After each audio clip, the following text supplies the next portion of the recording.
Schools అన్ని చోట్ల కూడా first, second, third, fourth, fifth class అని చెప్పారు. మన స్టేట్ చూస్తే అందరికీ తెలుసు, మొత్తం ఇండియాలోనే one of the last least literate state గా ఉంది మనది.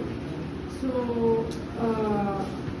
పిల్లలు కూడా చూస్తే ఫస్ట్ క్లాస్ పిల్లలు, సెకండ్ క్లాస్, థర్డ్ జిఎఫ్ఎల్ఎన్ బుక్స్ ప్రకారం కానీ ఒకవేళ బేసిక్ మల్టిప్లికేషన్ రావాలని రాకపోవడం, బేసిక్ డివిజన్ రావాలని రాకపోవడం, చదవలేకపోవడం, రాయలేకపోవడం, ఈ గ్యాప్స్ కనిపిస్తున్నాయి కొంతమంది పిల్లలు ఫీల్డ్కి వెళ్ళినప్పుడు కూడా.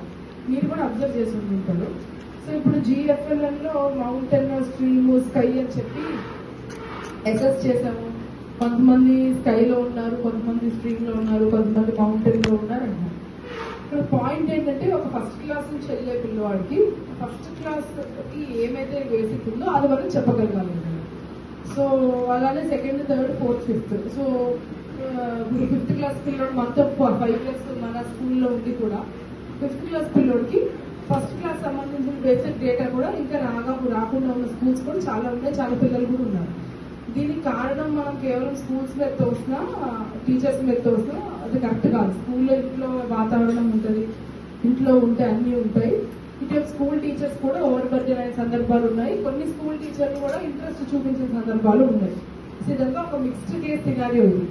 సో నేను మిమ్మల్ని ఏమడుగుతున్నానంటే, మన పిల్లలకి మనము ఫస్ట్ నుంచి ఫిఫ్త్ వరకు పిల్లలకి వాళ్ళు అనుకున్నది ఒక పిల్లోడు ఆ స్కిల్, అండర్స్టాండింగ్, ఆ ఫౌండేషన్ మనం అతనిలో వెయ్యాలి.